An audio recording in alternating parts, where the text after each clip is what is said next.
At the charity gala, Eleanor Blackwood stood in her $50,000 crimson gown, champagne flute raised, announcing to everyone within earshot that she was divorcing her husband Marcus, calling him too poor for her social status.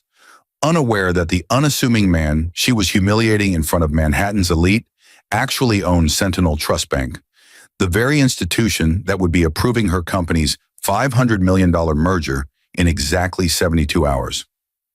Marcus, the quiet IT consultant she dismissed for 5 years, stood there in his modest rented tuxedo, watching his wife celebrate her freedom with Richard Castellane, the venture capitalist she'd been seeing for months.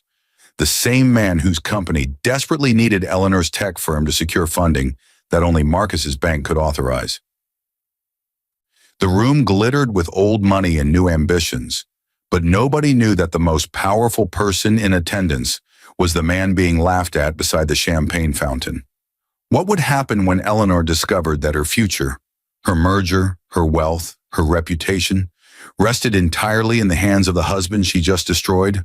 And what would Marcus do with that power now that the woman he loved had chosen status over loyalty at the worst possible moment? The crystal chandeliers of the Plaza Hotel's grand ballroom cast prismatic light across 500 of New York's most influential figures, each one worth more than most people would earn in 10 lifetimes. Marcus Chen stood near the terrace doors, his rental tuxedo feeling tighter around his chest with every passing minute, watching his wife work the room like she'd been born to it. Eleanor moved through clusters of venture capitalists and tech moguls with the grace of a woman who'd spent the last 3 years transforming herself from a scrappy startup founder into someone who belonged among Manhattan's elite. Her company, Luminary Technologies, had grown from a 3-person team working out of their Brooklyn apartment into a major player in cybersecurity, and Eleanor had grown right along with it, or rather, away from the man who'd supported her through every late night and failed pitch. Marcus remembered when they'd met at Columbia 7 years ago. He'd been a graduate student in finance. She'd been finishing her computer science degree, and they'd bonded over cheap ramen and shared dreams at a dingy bar near campus. Back then, Eleanor wore her hair in a simple ponytail, laughed without covering her mouth, and talked about changing the world through technology rather than conquering it through connections. He'd fallen in love with her ambition, her brilliance, her refusal to let anyone tell her what she couldn't achieve. They'd married small, 30 people in a courthouse, dinner at the Indian restaurant where they'd had their first date, and Marcus had been happy. Deliriously, completely happy. That was before Luminary took off, before Eleanor started attending events like this, before she began introducing him as Marcus, he works in IT, with an apologetic smile that told everyone he wasn't quite at her level. He'd let her believe that because the truth was complicated. Marcus wasn't just an IT consultant. He was the principal owner of Sentinel Trust Bank, a position he'd inherited from his grandfather, along with the directive Marcus had taken seriously. Stay humble, stay hidden, understand the world from the ground up before you let power change you. For 5 years, he'd maintained his cover, working as a freelance IT consultant to understand how real businesses operated, how real people struggled with money and opportunity. His grandfather, Arthur Chen, had built Sentinel from nothing, and before he died, he'd made Marcus promise that he'd earn the right to run it by understanding the people the bank served. So Marcus had kept his secret, even from Eleanor, telling himself that their marriage was built on something more than money. He'd watched her company grow, had celebrated every victory with her, had held her through every setback, all while knowing he could write a check that would solve any problem she faced. But Eleanor had never asked for that. She'd wanted to succeed on her own terms, and Marcus had respected that. Loved her more for it even. Except somewhere along the way, Eleanor had started looking at him differently, started flinching when her new friends asked what he did, started staying later at networking events, coming home smelling of expensive cologne that wasn't his. 3 months ago, Marcus had noticed the name Richard Castellane appearing in her calendar more frequently. 2 months ago, he'd seen the text message flash across her phone while she was in the shower. Can't wait to celebrate properly once you're free of him? He'd said nothing. Part of him wanted to see if Eleanor would choose him, choose their marriage, without knowing what he could offer her.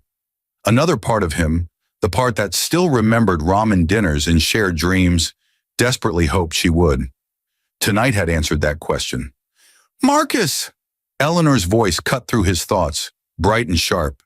She was walking toward him with Richard Castellane at her side, the venture capitalist's hand resting proprietarily on the small of her back.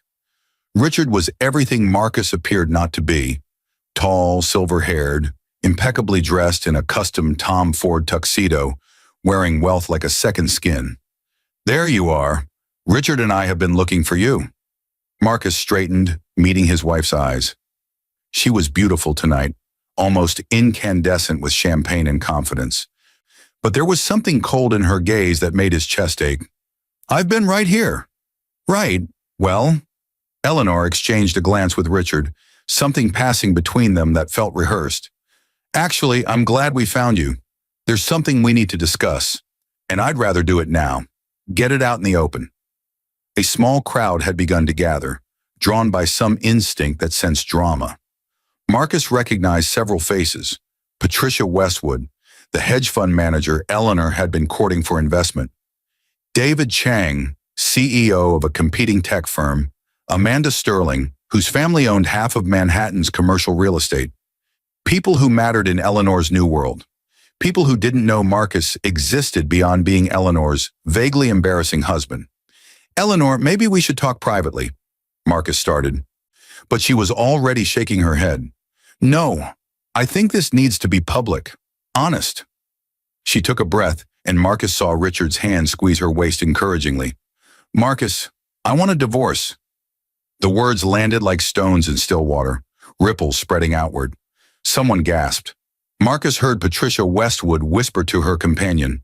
The room didn't go silent. This was Manhattan. People were too sophisticated for that. But conversations definitely shifted, attention focusing on the small drama unfolding near the terrace doors. Eleanor, Marcus kept his voice low, controlled, even as something cracked inside his chest. Can we please discuss this somewhere else? Why? So you can talk me out of it again? Eleanor's voice rose, champagne loosening her tongue. I've tried to make this work, Marcus. God knows I've tried. But I can't keep pretending that we're equals anymore. I can't keep introducing you to important people as my husband when you're just... She gestured vaguely at him, at his rental tuxedo, at everything he appeared to be. You're a freelance IT consultant, Marcus. You work from coffee shops. You wear the same 3 button-downs on rotation. I've built something real, something significant, and I need a partner who can stand beside me in this world, not someone I have to apologize for. Richard cleared his throat, his expression perfectly calibrated to sympathetic concern. Eleanor, darling, maybe we should... No. Eleanor cut him off, riding the wave of her own conviction. Marcus deserves honesty. I've been seeing Richard for 4 months. He understands my world, my ambitions. He's what I need now. And you, she looked at Marcus with something that might have been pity or might have been contempt. You're too poor for my social status. I'm sorry if that sounds harsh, but it's true. I need someone who belongs at events like this, who doesn't look uncomfortable in a tuxedo, who doesn't have to check his bank account before buying wine. The crowd around them had grown. Marcus could feel their eyes, their judgment, their barely concealed delight at watching someone else's humiliation. This was entertainment for them, a story they'd tell at brunch tomorrow, but Marcus wasn't looking at them. He was looking at Eleanor, at the woman he'd loved for 7 years, trying to find some trace of the person she'd been when they'd shared dreams over cheap ramen. She was gone. Whoever this was, this polished, ambitious woman declaring him insufficient in front of Manhattan's elite, she was someone new, someone who'd chosen status over loyalty, wealth over love, perception over truth. I see, Marcus said quietly. His mind was working rapidly, pieces falling into place. Richard Castellane, Castellane Ventures, the firm that had been advising Eleanor on her company's expansion, that had been pushing her toward the $500 million merger with Titanium Corp. The merger that needed financing, substantial financing, from a major bank. The merger whose approval would come through Sentinel Trust Bank, where Marcus would review the final terms in exactly 72 hours, not as Marcus Chen, the IT consultant, but as Marcus Chen, principal owner and chairman of the board. Eleanor didn't know. Richard didn't know. Nobody in this room knew that the man being humiliated beside the champagne fountain controlled the very institution that held Eleanor's future in its hands. "You'll have divorce papers by Monday," Eleanor continued, her voice softening slightly, as if kindness now would erase the cruelty of public rejection. "I'll be fair about assets. The apartment can be yours. It's not like I'll need it once Richard and I are together. My lawyer will handle everything cleanly." "How generous," Marcus said, and he saw Eleanor flinch slightly at his tone. "Good. Let her feel something, even if it was just discomfort." "Don't be like that." Eleanor's jaw tightened. "You knew this was coming. We haven't been happy for over a year." "I was happy," Marcus said simply, "but I suppose that doesn't matter now." Richard stepped forward, placing himself slightly between Marcus and Eleanor in a gesture of protection that would have been laughable if it wasn't so insulting. "Look, man, no hard feelings. Eleanor and I, what we have is something special. She needs someone who can match her ambitions, and you seem like a decent guy, but you're just not—" "Not what?" Marcus interrupted, his voice still quiet but carrying an edge now. "Not rich enough, not connected enough, not good enough for the world Eleanor's built?" "Exactly," Richard said, apparently missing the danger in Marcus's tone. "Nothing personal, just reality. Eleanor's Luminary Technologies is about to close a $500 million merger with Titanium Corp. She's going to be one of the most important tech founders in Manhattan. She needs a partner who can navigate that world with her, and frankly, you can't." "The Titanium merger," Marcus repeated. "Right, the one that needs bank approval." "Already handled," Richard said smugly. "Sentinel Trust Bank. They're processing the paperwork now. Should be approved by Monday. Eleanor's future is secured, and honestly, that's what matters here. She deserves someone who can celebrate that future with her properly." Marcus looked at Eleanor, who was watching him with something that might have been guilt but probably wasn't. "You're certain this is what you want? There's no going back from this." "I'm certain," Eleanor said firmly. "I should have done this months ago. I didn't want to hurt you. But Richard's right. My life is moving forward, and I need to move forward with someone who belongs in it." The crowd around them had grown even larger. Marcus could hear whispers, C phones being surreptitiously angled to capture the moment. By tomorrow morning, this would be all over Manhattan's social media, another story of a woman who'd outgrown her husband. Eleanor would be the protagonist, sympathetic and ambitious. Marcus would be the footnote, the man who wasn't enough. Let them think that. Let everyone think that. Because in 72 hours, when Marcus walked into Sentinel Trust Bank's executive boardroom as chairman, when he reviewed the Luminary Titanium merger documents, when he exercised his authority over the deal that Eleanor had built her entire future around, then the story would change. Then everyone would understand exactly who Marcus Chen really was, and Eleanor would learn what it cost to choose status over loyalty. Marcus left the gala without another word, walking through the Plaza Hotel's marble lobby and out into the October night. Manhattan gleamed around him, indifferent and eternal, buildings piercing the sky like monuments to ambition. His phone buzzed, probably messages from the few acquaintances who'd witnessed his humiliation, offering sympathy he didn't need. He ignored it, walking the 40 blocks back to the Brooklyn apartment he'd shared with Eleanor, because he needed the movement, needed the city's anonymous crowds around him while he processed what had just happened. Except he'd processed it already. That was the strange thing. Marcus had spent 3 months preparing for this moment, ever since he'd seen Richard's name appear in Eleanor's calendar with increasing frequency. He'd known she was pulling away. He'd known she was falling in love with someone else, someone who represented the world she wanted to inhabit. He just, foolishly, stupidly, hoped she might choose him anyway. His grandfather would have seen this coming. Arthur Chen had been many things. Ruthless banker, brilliant strategist, difficult father, but he'd never been sentimental about human nature. People show you who they are, Arthur used to say during their Sunday dinners at his Fifth Avenue penthouse, back when Marcus was still in college and the old man was trying to mold him into a worthy heir. Your job isn't to imagine them as better. It's to believe them the first time. Marcus had ignored that advice with Eleanor. He'd imagined her as better than her actions suggested, had believed in the woman she'd been, rather than the woman she was becoming. His grandfather would have been disappointed, but not surprised. The Brooklyn apartment was dark when he arrived, Eleanor's absence echoing through rooms that had once felt warm. Marcus didn't turn on the lights. He walked to the window overlooking the street, watching cars pass, people returning from their Friday nights, oblivious to anyone else's drama. Somewhere out there, Eleanor was probably still at the gala, celebrating her freedom with Richard, already mentally redecorating her life without Marcus in it. His phone buzzed again. This time Marcus looked. It was James Whitmore, his grandfather's former attorney, and the only person who knew Marcus's true identity. The message was brief. "I heard about tonight. Are you all right? Do you need anything?" Marcus typed back, "I'm fine. I need the Luminary Titanium merger files on my desk by Monday morning. Complete review." 3 dots appeared immediately, then, "Of course. Marcus, what are you planning?" "Due diligence," Marcus wrote back. "Isn't that what banks do?" "Banks, yes, but you're hurt, and hurt people make rash decisions. Your grandfather always said—" "I know what my grandfather said." Marcus cut him off. "Send me the files, James, and schedule a board meeting for Monday afternoon. I'm taking my seat as chairman."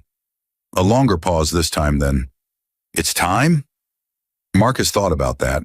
For 5 years, he'd maintained his cover, working his consultant jobs, living modestly, learning about business and people and money from the ground up, just as his grandfather had instructed. He'd told himself he was earning his position, proving he was more than just a trust fund heir. But really, he'd been hiding. Afraid that if Eleanor knew the truth, if anyone knew the truth, they'd see him differently, treat him differently, want him for the wrong reasons. Well, now Eleanor had shown him exactly what she wanted, and it wasn't him. "It's time," Marcus confirmed. He spent the weekend in the apartment, packing his things mechanically, separating his life from Eleanor's with the same efficiency he'd once used to solve her company's technical problems. It was remarkable how little space a 5-year marriage occupied once you removed sentiment from the equation. 3 boxes of books, 2 boxes of clothes, 1 box of miscellaneous items that hadn't seemed important until they became evidence of a life that no longer existed. Saturday afternoon, his phone rang. Eleanor. Marcus stared at her name on the screen for 3 rings before answering. "Marcus." Her voice sounded different, smaller, less certain than it had been at the gala. "I wanted to check on you. Make sure you're okay." "I'm fine. Are you at the apartment?" "Packing. I'll be out by Sunday evening." A pause. "You don't have to leave so quickly. We can work out a reasonable timeline." "I'd rather leave now." Marcus kept his voice neutral, professional. "Cleaner this way." "Okay." Another pause. "Marcus, about last night, the way I said things. I could have been kinder." "Could you have?" Marcus asked. "Or was that exactly how you needed to say it?" He heard her inhale sharply. "What's that supposed to mean?" "You needed an audience, Eleanor. You needed witnesses who could confirm that you'd moved on, that Marcus Chen, the IT consultant, wasn't good enough for Eleanor Blackwood, tech founder extraordinaire. If you'd told me privately, you'd always wonder if you'd made the right choice. This way, you burned the bridge publicly. No going back. That's not—" She stopped. "You're right. God, you're right. I'm sorry." "Don't apologize for being honest." Marcus looked around the apartment, at the life he was leaving behind. "You told me the truth at that gala. You think I'm too poor for your social status. You need someone who belongs in your world. I appreciate the clarity." "Marcus, please don't hate me." "I don't hate you." It was true. Marcus felt many things: betrayal, anger, disappointment, but hate wasn't among them. Hate required energy he didn't want to spend on Eleanor anymore. "I understand you. Maybe for the first time, I actually understand you completely." "What will you do?" Eleanor asked quietly. "Where will you go?" "I'll figure it out." Marcus allowed himself a small, bitter smile she couldn't see. "Don't worry about me, Eleanor. Focus on your merger, your future. That's what matters to you." "The merger?" Eleanor's voice brightened slightly, relief evident that they could shift to safer ground. Yes, Richard says it should be approved Monday. Then we'll be announcing Tuesday. It's going to change everything. I'm sure it will, Marcus agreed. Congratulations. They talked for a few more minutes, Eleanor filling the silence with details about her new apartment in Tribeca, her plans for expanding Luminary, the magazine interview she'd scheduled for next month. Marcus listened, offering appropriate responses, while mentally reviewing everything he knew about the Luminary Titanium merger. By the time he hung up, he had a clear picture of exactly what Eleanor expected to happen Monday. She was going to be very surprised. Sunday evening, Marcus moved his 3 boxes into a hotel suite in Midtown. Nothing fancy. He'd saved the Fifth Avenue penthouse his grandfather had left him for later, when his new life was more established. For now, he needed space to think, to plan, to prepare for Monday's transformation from Marcus Chen, the IT consultant, to Marcus Chen, chairman of Sentinel Trust Bank.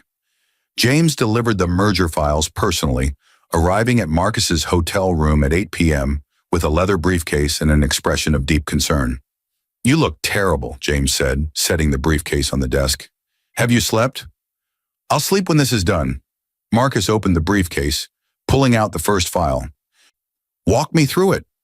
For the next 3 hours, James explained the Luminary Titanium merger in excruciating detail.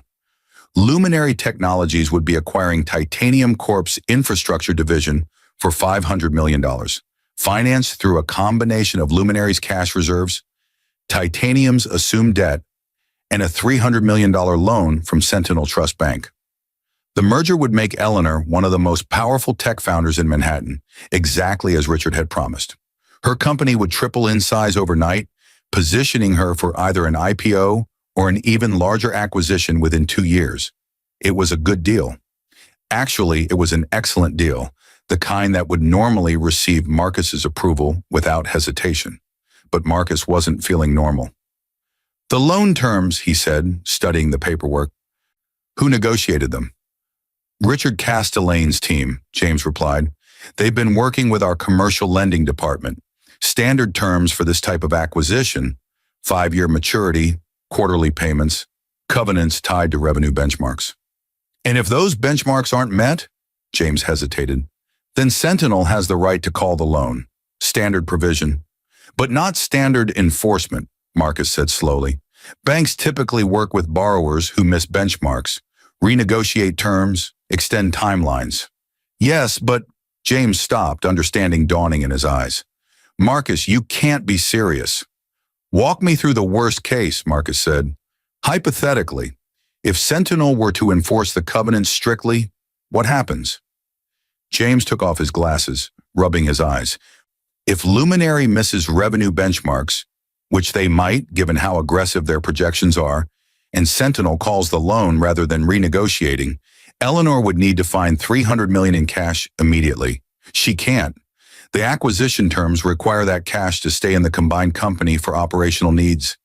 She'd be forced to either sell assets at fire sale prices or find a white knight investor willing to bail her out at predatory terms. Worst case? Worst case, Eleanor loses control of her own company. Maybe loses the company entirely if she can't make the numbers work." James leaned forward.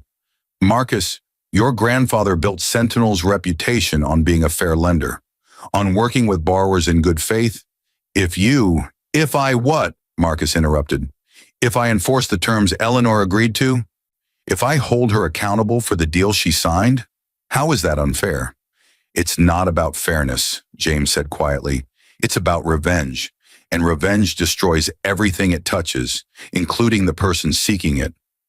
Marcus was quiet for a long moment, staring at the merger documents spread across the desk. James was right. His grandfather had built Sentinel on integrity, on being the bank that worked with borrowers rather than against them. Arthur Chen had been ruthless in business, yes, but he'd never been vindictive. Never let personal grievances influence professional decisions. But Arthur Chen had never been publicly humiliated by someone he loved. "Schedule the board meeting for Monday at 2 p.m., Marcus finally said. "I'll make my decision then." James gathered the files reluctantly. "For what it's worth, Marcus, Eleanor made her choice without knowing who you really are. She chose to leave based on what she thought she knew. That's different from choosing to hurt you deliberately. Is it? Marcus asked. She told me I was too poor for her social status, James. She told me I didn't belong in her world. Whether or not she knew about Sentinel doesn't change the fact that she values money and status over the person I actually am. Maybe, James conceded, but ask yourself this. Are you planning to approve or reject this merger based on its financial merits or based on your feelings about Eleanor? Because if it's the latter, you're letting her control you just as much as you're trying to control her. After James left, Marcus stood at the hotel window, looking out at Manhattan's infinite lights. Somewhere in that sprawl of ambition and concrete, Eleanor was probably sleeping peacefully, dreaming of her merger, her expansion, her future with Richard. She thought her biggest challenge was behind her. She thought the hard part was leaving Marcus. She had no idea what Monday would bring. Marcus pulled out his phone, scrolling to his grandfather's last message, sent 2 hours before Arthur Chen died from a heart attack 5 years ago. The bank is yours when you're ready. Don't rush. Learn first.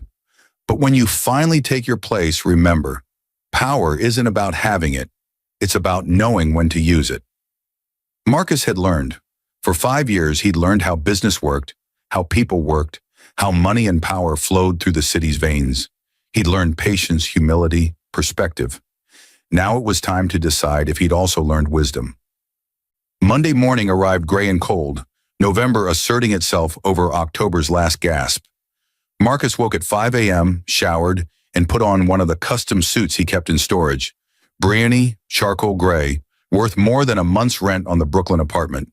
He looked at himself in the mirror and barely recognized the person staring back. Not Marcus Chen, the IT consultant. Someone else. Someone harder.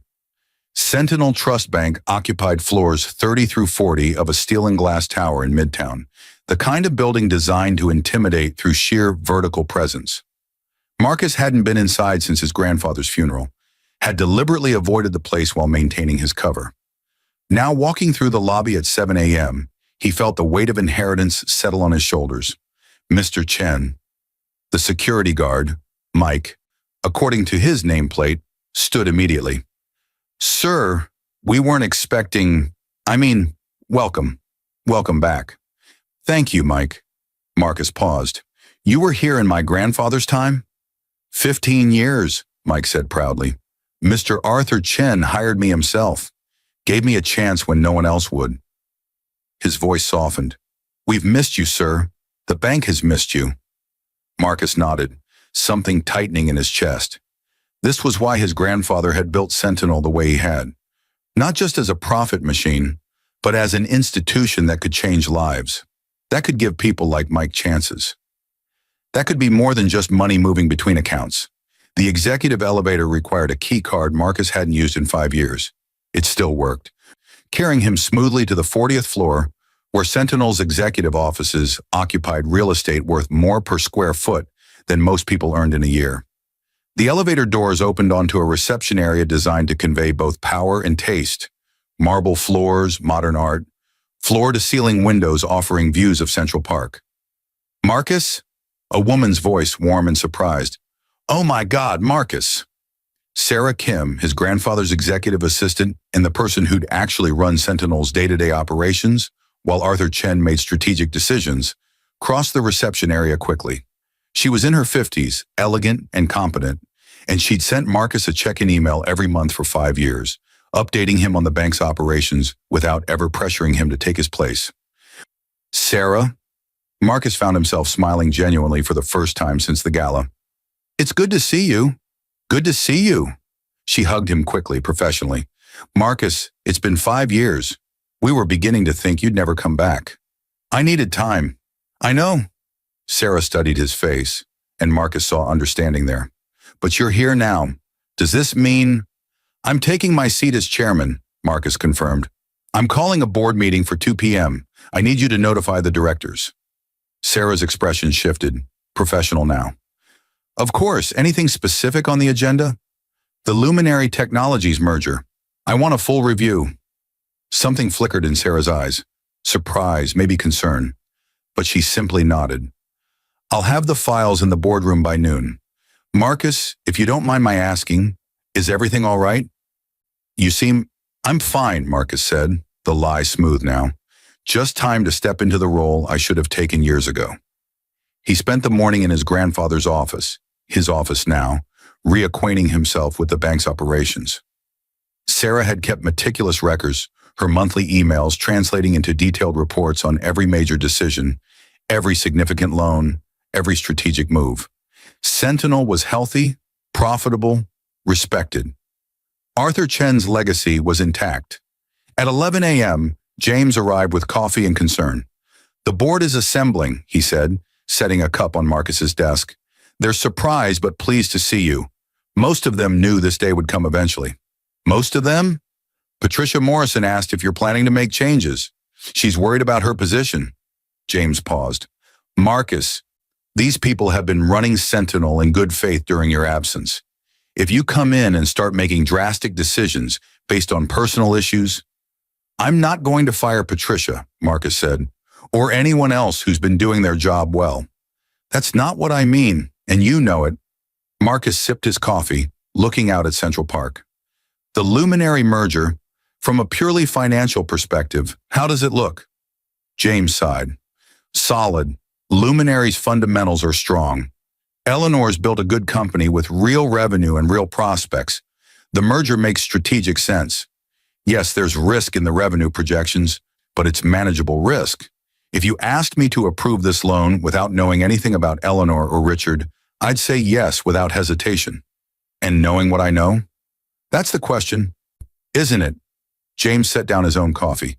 Marcus, I know you're hurting, but you need to decide right now whether you're Marcus Chen the banker or Marcus Chen the wounded husband, because you can't be both in that boardroom. The board meeting convened at 2 p.m. in a conference room that could have doubled as a museum of corporate power. Mahogany table, leather chairs, abstract art that probably cost more than most people's homes. 10 directors assembled, all of them accomplished professionals who'd known his grandfather, who'd worked with Arthur Chen to build Sentinel into what it was. They greeted Marcus with varying degrees of warmth and curiosity, clearly wondering why he'd chosen today, this merger, to finally claim his inheritance. Marcus took the head of the table, his grandfather's seat, and felt the weight of expectation. Thank you all for coming on short notice, he began. I know my absence has been extended, and I appreciate the patience and professionalism you've all shown in maintaining my grandfather's vision for Sentinel. I'm here today to formally assume my role as chairman and to review a significant transaction currently before us. Patricia Morrison, the commercial lending director who'd initially approved the Luminary loan, spoke up. You're referring to the Luminary Technologies merger. Marcus, that's already been approved at the department level. It's a straightforward transaction. I'd like to review it personally, Marcus interrupted smoothly. My prerogative as chairman. Patricia exchanged glances with David Nguyen, the chief credit officer. Of course, though if I may ask, is there a specific concern? We've done thorough due diligence. I'm sure you have. Marcus opened the file in front of him. Walk me through Eleanor Blackwood's company. How did Luminary go from a Brooklyn startup to a $500 million acquisition in 3 years? For the next hour, the board walked Marcus through Luminary's history. Eleanor had founded the company with 2 partners from Colombia, developing cybersecurity software that caught the attention of several Fortune 500 companies. Their early clients had been impressed enough to refer others. Revenue had grown steadily, $2 million the first year, $8 million the second, $25 million the third. By year 4, Luminary was generating $75 million annually with healthy margins and strong growth prospects. It was objectively an impressive success story. Eleanor had built something real. The titanium acquisition makes sense, David Nguyen explained. Their infrastructure division complements Luminary's software. Combined, they'll be able to offer end-to-end solutions that neither could provide alone. We're projecting $200 million in combined revenue by year 2. Projecting, Marcus repeated. Based on what assumptions? Cross-selling to both companies' existing clients. New market penetration, standard merger synergies. And if those synergies don't materialize? A brief silence. Patricia cleared her throat. Then they'd be below their revenue covenants. We'd work with them to restructure. Would we? Marcus asked quietly. Or would we enforce our rights under the loan agreement? The room's temperature dropped several degrees. Everyone understood what Marcus was asking. James, sitting at the far end of the table, looked like he wanted to intervene, but remained silent. Marcus, Patricia said carefully, is there something specific about this transaction that concerns you? Because from where we sit, this is a good loan to a good client.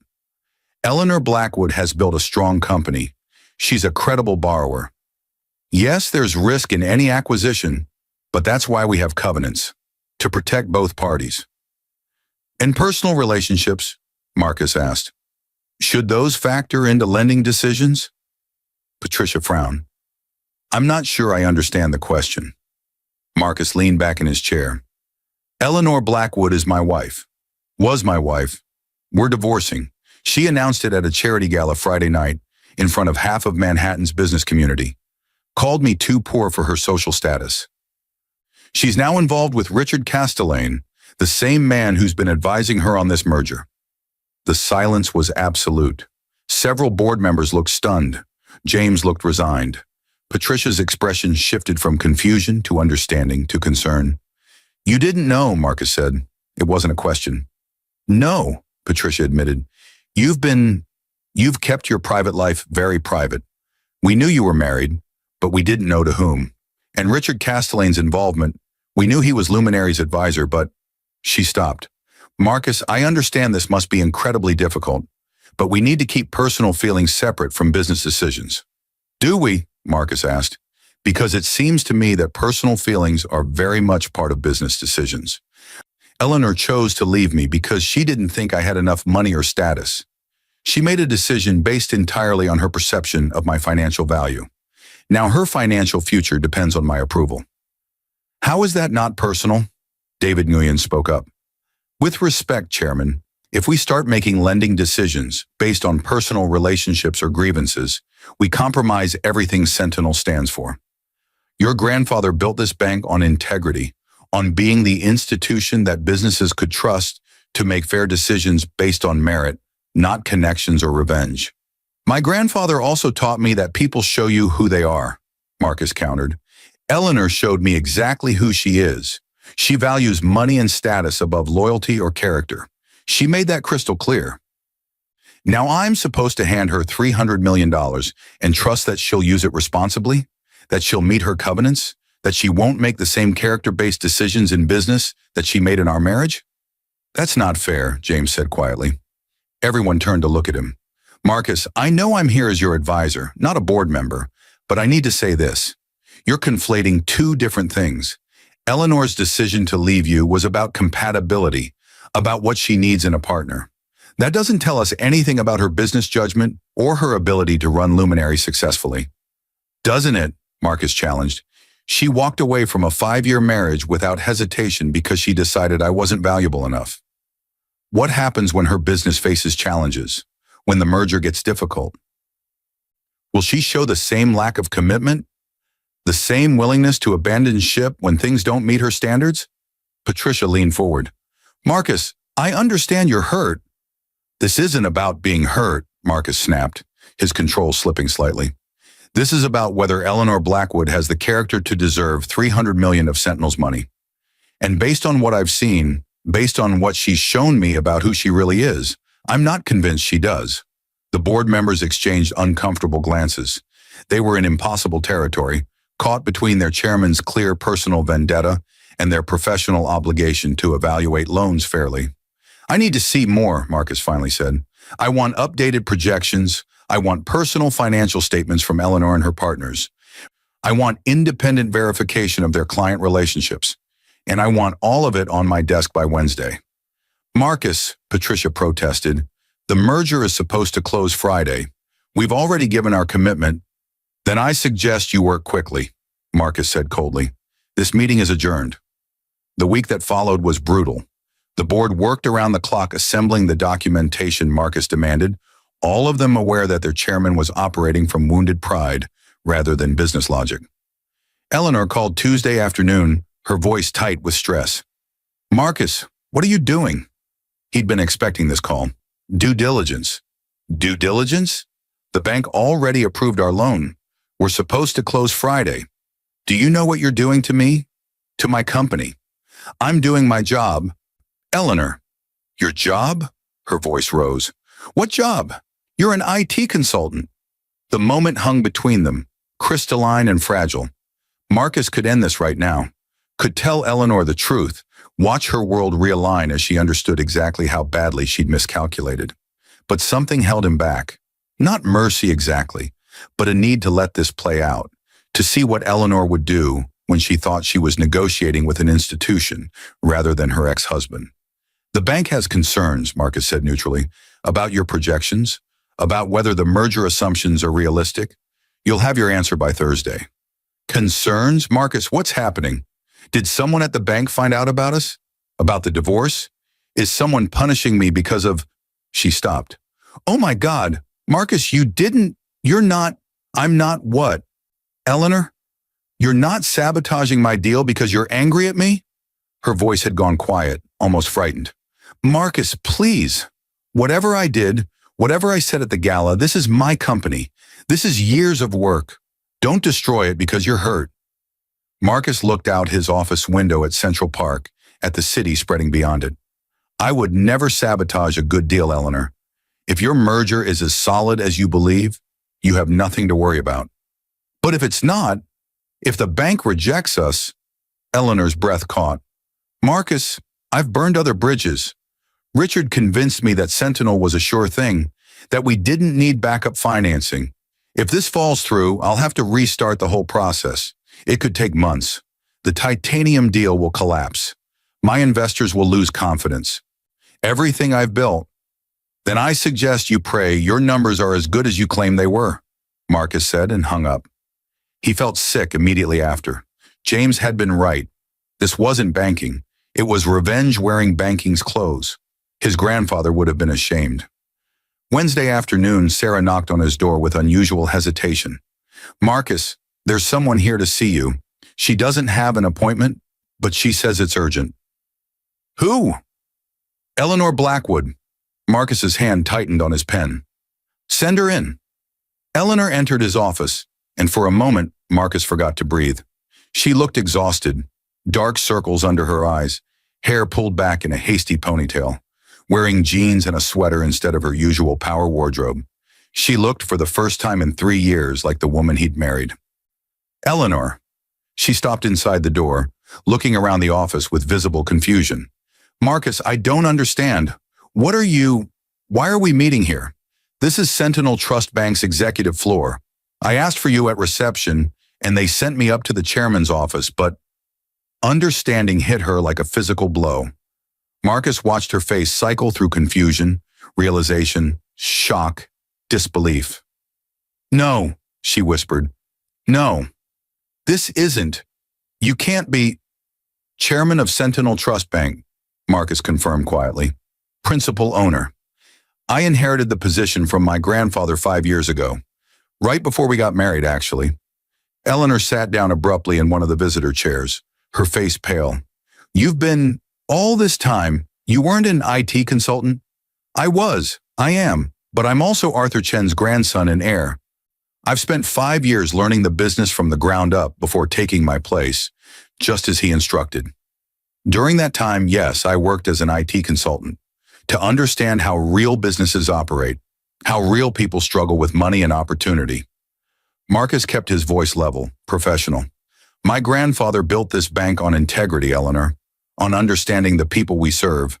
I've been earning the right to run it. You lied to me. Eleanor's voice was barely audible. For our entire marriage, you lied. I kept my identity private, Marcus corrected. There's a difference. And before you accuse me of deception, let's remember who made assumptions about who I was based on how much money I appeared to have. Eleanor flinched. Marcus, please. You called me too poor for your social status, Marcus continued, something hard in his voice now. You announced our divorce at a charity gala because you needed a partner who belonged in your world. Someone like Richard Castellane, who wears his wealth like a badge. Well, Eleanor, if I'd worn my wealth the same way, If I told you who I really was, would you still be my wife? That's not fair, isn't it? If I'd told you 5 years ago that I was Arthur Chen's heir, that I owned Sentinel Trust Bank, that I could write a check for more money than you've ever made, would you have looked at me the way you looked at me Friday night? Would you have called me too poor? Eleanor was crying now, silent tears tracking down her cheeks. So this is revenge. You're going to reject my merger because I hurt you. I haven't decided anything yet, but you're considering it. You're actually considering destroying everything I've built because… She stopped, wiping her eyes. I was honest with you, Marcus. Maybe I was cruel about it. Maybe I handled it badly, but I told you the truth about how I felt. And now you're going to punish me for that honesty by taking away the thing I care about most. The thing you care about most, Marcus repeated. Your company, your merger, your status. Not the marriage we had, not the life we built, not the person I actually am, just the business success you've achieved. That's what matters to you. Yes, Eleanor stood, her voice rising. Yes, my company matters to me. I've spent 3 years building it, Marcus. 3 years of 18-hour days and impossible challenges and proving myself to investors who didn't take me seriously because I'm a woman in tech. I've created something real, something important, and you're going to take it away because I chose Richard over you? I'm going to make a business decision, Marcus said coldly, based on whether you've demonstrated the character and judgment required to manage $300 million of my bank's money responsibly. And honestly, Eleanor, based on what I've seen, based on how quickly you abandoned our marriage for someone with better social credentials, I have serious concerns about your character. My character? Eleanor laughed bitterly. You kept your entire identity secret from me for 5 years, and you're questioning my character? I kept my identity private to see who people really were, Marcus shot back, to see whether they valued me for myself or for my money. And you failed that test spectacularly, Eleanor. You looked at Marcus Chen, the IT consultant, and decided I wasn't good enough. You never once considered that there might be more to me than what you saw. You never asked about my family, my background, why I chose the work I did. You just decided I was insufficient and moved on. That's not… Eleanor stopped, her face crumbling. Oh God, Marcus, you're right. You're completely right. I did that. I looked at you and saw only what I wanted to see, and when it didn't match my ambitions, I threw you away. She sank back into the chair. What kind of person does that? What kind of person throws away 5 years with someone they love because they're embarrassed about their job? The question hung in the air between them. Marcus felt his anger wavering, replaced by something more complicated. Sadness, regret, the ghost of what they'd once had together. I don't know, he finally said, but that's the person you showed me you are. And now I have to decide whether that person deserves Sentinel's support. Eleanor looked up at him, mascara smudged, all her polish stripped away. If you reject the merger, I'll lose everything. The deal with Titanium will collapse. My investors will pull out. I'll probably have to sell Luminary just to cover my existing obligations. Everything I've built will be gone. I know. And you're actually considering doing that because I hurt you. Marcus was quiet for a long moment. The board says your numbers are good, that the merger makes financial sense, that Luminary is a solid company with real prospects. But I look at you and I see someone who makes decisions based on social status rather than substance. Someone who values perception over reality. Someone who abandoned a 5-year commitment the moment something shinier came along. And I wonder, when the merger gets hard, when the integration challenges mount, when things don't go according to plan, will you show that same lack of commitment? Will you abandon ship again? I won't, Eleanor said desperately. Marcus, I built this company from nothing. I fought for it every single day. Yes, I made a terrible decision about our marriage. Yes, I was shallow and cruel and everything you think I am. But I don't quit on my business. I never have. Please, don't confuse my personal failures with my professional capabilities. Why shouldn't I? Character is character, Eleanor. You don't get to partition it. The person who could humiliate me at a charity gala is the same person who'll be managing $300 million of my money. Why should I trust that person? Eleanor stood, walking to the window, her back to Marcus. Do you remember when we met? She asked quietly. That bar near Columbia. You were celebrating finishing your thesis defense. I was drowning my sorrows because I'd failed my algorithm's final. You bought me a drink and talked to me about probability distributions until I stopped crying. She turned to face him. I fell in love with you that night, Marcus. With your kindness, your intelligence, the way you made complicated things simple. I loved you for who you were, not what you had. And then I stopped being enough. No. Eleanor shook her head. I stopped being myself.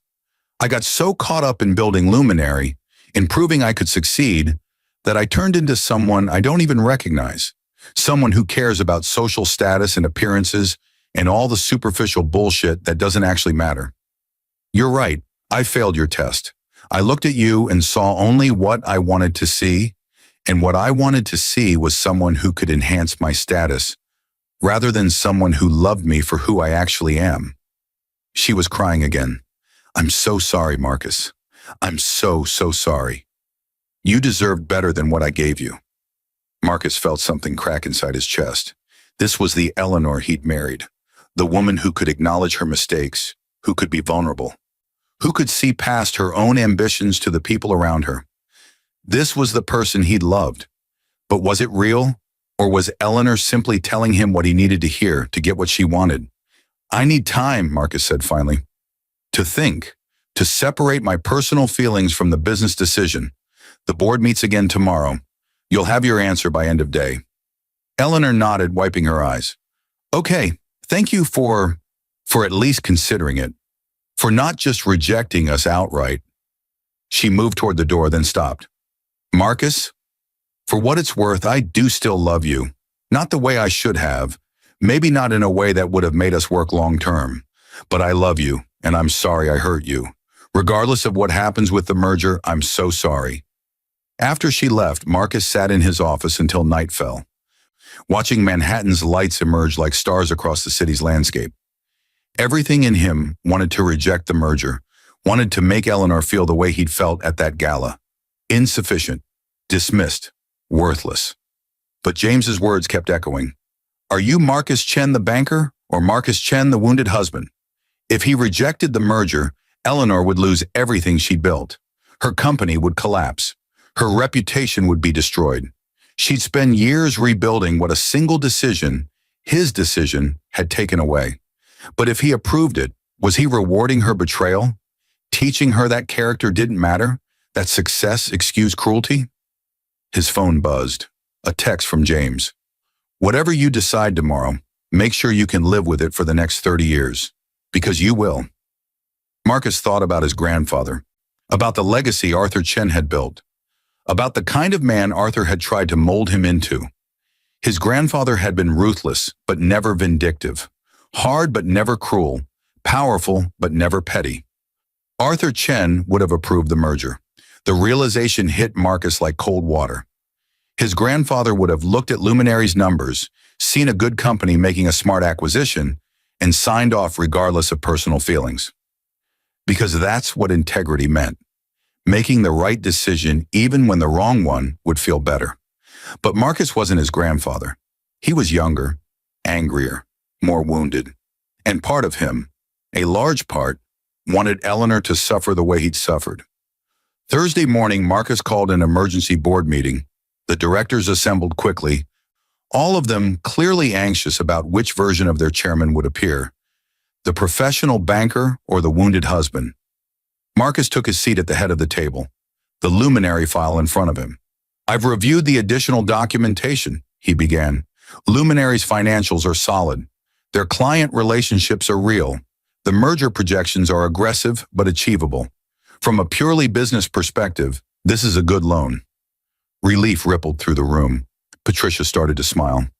However, Marcus continued, I have concerns about leadership character, about whether Eleanor Blackwood demonstrates the judgment and commitment necessary to navigate the challenges this merger will present. The relief evaporated. James closed his eyes. That said, Marcus went on slowly, I've realized that my concerns are based primarily on personal experience rather than professional observation. Eleanor has built a successful company over 3 years. She's met every commitment to her investors, her employees, her clients. Whatever decisions she's made in her personal life, her professional track record is strong. He paused, looking around the table at faces that were trying not to show their relief too obviously. My grandfather built Sentinel on the principle that we evaluate borrowers based on merit, not personal relationships. If I reject this merger because I'm angry at my ex-wife, I compromise everything he built. Everything this institution stands for.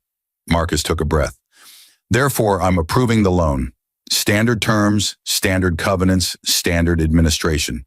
We'll work with Luminary if challenges arise, as we would with any good borrower. The board members visibly relaxed. Several smiled. James looked almost proud. But, Marcus added, and everyone tensed again, I want it clear that this approval is based solely on Luminary's business merits, not on personal history, not on relationships, not on anything except the numbers and the company's track record. Eleanor Blackwood will succeed or fail based on her own capabilities, not on any special treatment, positive or negative, from me. Understood, Patricia said, relief evident in her voice. Thank you, Marcus. This is the right decision. Was it? Marcus wasn't sure, but it was the decision he could live with, the decision his grandfather would have approved, the decision that let him look at himself in the mirror and see someone who'd chosen integrity over revenge. After the meeting, Marcus called Eleanor. It's approved, he said without preamble. Standard terms. Your closing is back on for Friday. Silence then. Marcus, thank you. Thank you so much.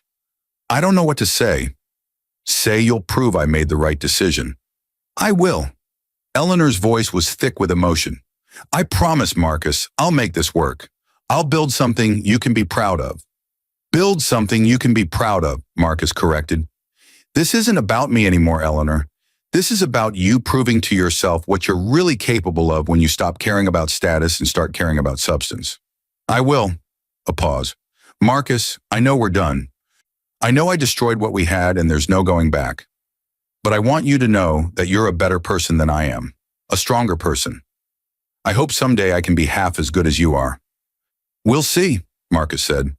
Good luck with the merger, Eleanor. He hung up and sat in his office for a long time, feeling emptier than he'd expected. He'd done the right thing, made the ethical choice, lived up to his grandfather's standards. So why didn't he feel better? Because revenge, he realized, would have been easier. Hurting Eleanor would have been immediate, satisfying, finite. But integrity, choosing the harder right over the easier wrong, meant living with complexity, with ambiguity, with the knowledge that good decisions didn't always feel good. Friday evening, Sarah knocked on his door with a bottle of scotch and 2 glasses. I heard the Luminary merger closed successfully, she said, pouring them each a drink. I thought we should celebrate your first major decision as chairman. Is it worth celebrating? Marcus asked. I approved a loan to my ex-wife's company. How is that not a disaster? Because you approved it for the right reasons, Sarah said simply. Because you put the institution ahead of your personal feelings. Because you showed exactly the kind of integrity your grandfather prized. She raised her glass. To Arthur Chen's grandson, who proved he was worthy of the inheritance. They drank. Marcus felt the scotch burn down his throat, warming him from the inside. For what it's worth, Sarah added, I think you made Eleanor's victory a little hollow. She got what she wanted, but now she knows what she gave up to get it. That's a different kind of punishment. Having to live with your choices knowing you could have chosen better. Is that enough? Marcus asked. Is making her feel guilty enough for what she did? I don't know, Sarah admitted, but it's what you can live with. That has to count for something. Over the following weeks, Marcus settled into his role as chairman. He made decisions, built relationships, slowly transformed from the withdrawn heir who'd stayed hidden for 5 years into the visible leader Sentinel needed. He was good at it, he discovered. His time working from coffee shops, struggling with real business problems, understanding how money and opportunity intersected in people's actual lives. All of it had prepared him in ways that traditional banking education never could have. Eleanor's merger proceeded successfully. Luminary and Titanium integrated smoothly, reaching their first quarter revenue targets. Marcus received quarterly reports, read them professionally, approved standard covenant modifications when needed. He and Eleanor never spoke directly. Everything went through their representatives. But he watched from a distance as she built her success, wondering if she ever thought about what she'd given up. 3 months after the merger closed, Marcus attended another charity gala. Different venue, different cause, but the same cast of Manhattan elite.